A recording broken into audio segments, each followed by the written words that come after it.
পড়িত না, লাফাইত, উড়িত, জানিত না কায়দা কানুন কাকে বলে। রাজা বলিলেন, এমন পাখি তো কাজে লাগে না, অথচ বনের ফল খাইয়া রাজহাটে ফলের বাজারে লোকসান ঘটায়। মন্ত্রীকে ডাকিয়া বলিলেন, পাখিটাকে শিক্ষা দাও। রাজার ভাগিনাদের উপর ভার পড়িল পাখিটাকে শিক্ষা দিবার। পণ্ডিতেরা বসিয়া অনেক বিচার করিলেন। প্রশ্নটা এই, উক্ত জীবের অবিদ্যার কারণ কি? সিদ্ধান্ত হইল সামান্য খড় কুটা দিয়া পাখি যে বাসা বাঁধে সে বাসায় বিদ্যা বেশি ধরে না। তাই সকলের আগে দরকার ভালো করিয়া খাঁচা বানাইয়া দেওয়া। রাজপণ্ডিতেরা দক্ষিণা পাইয়া খুশি হইয়া বাসায় ফিরিলেন। শেখরা বসিল সোনার খাঁচা বানাইতে।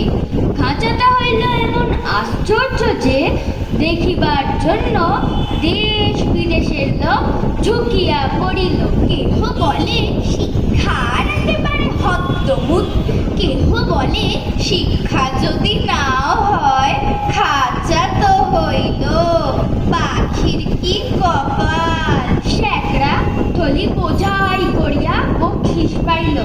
খুশি হইয়া সে তখনই পাড়ি দিল বাড়ির দিকে। পণ্ডিত উঠিলেন পাখিকে বিদ্যা শিখাইতে। মৎস্য লইয়া বলিলেন, অল্প পুঁথির কর্ম নয়। ভাগিনা তখন পুঁথির লিখকদের তলব করিলেন। তারা পুঁথির নকল করিয়া এবং নকলের নকল করিয়া পর্বত প্রমাণ করিয়া তুলিল। যে দেখিল সেই বলিল, সাব্বাস, বিদ্যার ধরে না। লিপিকরের দল পারিতোষিক লইল বলদ বোঝাই করিয়া। তখনই ঘরের দিকে দৌড় দিল। তাদের সংসারে আর টানাটানি রহিল না। অনেক দামের খাঁচাটার জন্য ভাগিনাদের খবরদারের সীমা নাই। মেরামত তো লাগিয়াই আছে। তারপরে ছাড়া মোছা পালিশ করার ঘটা দেখিয়া সকলেই বলিল, উন্নতি হইতেছে। রোগ লাগিল বিস্তর, এবং তাদের উপর নজর রাখিবার জন্য লোক লাগিল আরো বিস্তর। তারা মাস মাস মুঠা মুঠা তনখা পাইয়া সিন্ধুক বোঝাই করিল।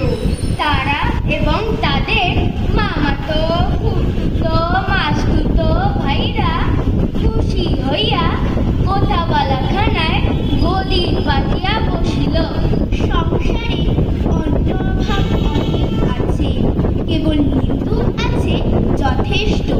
তারা বলিল, খাঁচাটার উন্নতি হইতেছে, কিন্তু পাখিটার খবর কেহ রাখে না। কথাটা রাজার কানে গেল। তিনি ভাগিনাকে ডাকিয়া বলিলেন, ভাগিনা, এ কি কথা শুনি? ভাগিনা বলিল, মহারাজ, সত্য কথা যদি শুনিবেন তবে ডাকুন শেখরাদের, পণ্ডিতদের, লিপিকরদের ডাকুন, যারা মেরামত করে এবং মেরামত তদারক করিয়া বেড়ায়। নিন্দুকগুলো খাইতে পায় না বলিয়াই মন্দ কথা বলে।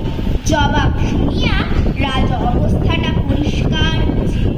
আর তখনই ভাগিনার গলায় সোনার হার চলিল। শিক্ষা যে কি ভয়ঙ্কর তেজে চলিতেছে।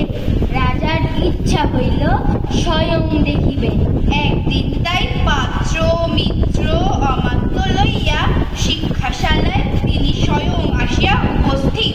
দেউরির কাছে অমনি বাজিল শাক, ঘণ্টা, ঢাক, ঢোল, কাড়া, নাকাড়া, তুড়ি, ভেড়ি, দামামা, কাশি বাঁশি কাসর খোল করতাল মৃদঙ্গ জগঝম্প। পণ্ডিতেরা গলা ছাড়িয়া টিকি নাড়িয়া মন্ত্র পাঠে লাগিলেন। মিস্ত্রি, মজুর, শেখরা, লিপিকর, তদারক নবিশ আর মামাতো খুঁড়তুতো এবং মাসতুতো ভাইরা জয়ধ্বনি তুলিল। ভাগিনা বলিল, মহারাজ, কাণ্ডটা দেখিতেছেন? মহারাজ বলিলেন। আশ্চর্য, শব্দ কম নয়। ভাগিনা বলিল। শুধু শব্দ নয়, পিছনে অর্থও কম নাই। রাজা খুশি হইয়া দেউড়ি পার হইয়া যেই হাতিতে উঠিবেন, এমন সময় নিন্দুক ছিল ঝোপের মধ্যে গা ঢাকা দিয়া। সে বলিয়া উঠিল, মহারাজ, পাখিটাকে দেখিয়াছেন কি?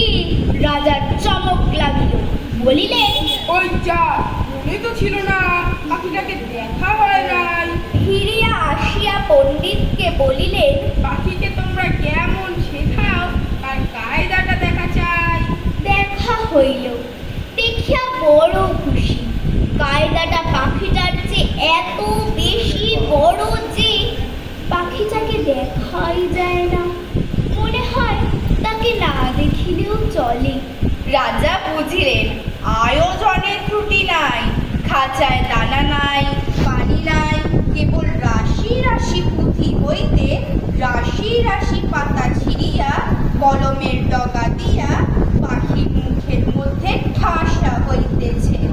গান তো বন্ধ হই, চিৎকার করিবার ফাঁকটুকু পর্যন্ত বোঝা। দেখিলে শরীরে রোমাঞ্চ হয়। এবারে রাজা হাতিতে চড়িবার সময় গান মোলা সর্দারকে বলিয়া দিলেন, নিন্দুকের যেন আচ্ছা করিয়া গান মলিয়া দেওয়া হয়। পাখিটা দিনে দিনে ভদ্র দস্তুর মতো আধমরা হইয়া আসিল। অভিভাবকেরা বুঝিল বেশ আশাজনক, তবু স্বভাব দোষে সকালবেলার আলোর দিকে পাখি যায় আর অন্যায় রকমে পাখা ঝটপট করে। এমনকি এক একদিন দেখা যায় সে তার রোগা ঠোঁট দিয়া খাঁচার শলা কাটিবার চেষ্টায় আছে। উৎপল বলিল, এ কি বেয়াদবি! তখন শিক্ষা মহলে হাপড় হাতুড়ি আগুন লইয়া কামার আসিয়া হাজির। কি তোমার দন পিটানি! লোহার শিকল তৈরি হইল, পাখির ডানাও গেল কাটা।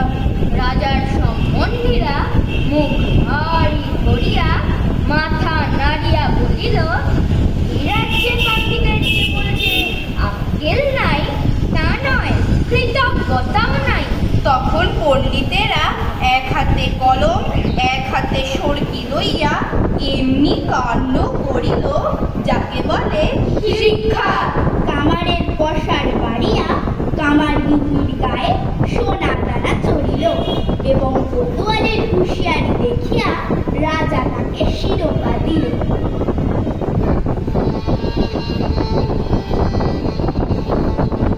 পাখিটা মরিল, কোন কালে যে কেউ তার ঠাকুর করিতে পারে নাই। নিন্দুক লক্ষ্মী ছাড়া রটাইল, পাখি মরিয়াছে।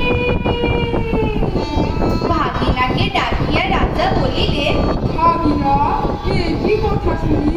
ভাগিনা বলিল, মহারাজ, পাখিটার শিক্ষা পুরো হইয়াছে। রাজা শুধাইলেন। ও কি আর রাখায়? ভাগিনা বলিল, আরে রাম, আর কি ওড়ে? না আর কি গান গায়? না দানা না পাইলে আর কি চেঁচায়? না। রাজা বলিলেন। একবার পাখিটাকে আমিও তো দেখি। পাখি আসিল, সঙ্গে কোতোয়াল আসিল, পাইক আসিল, ঘোর সওয়ার আসিল।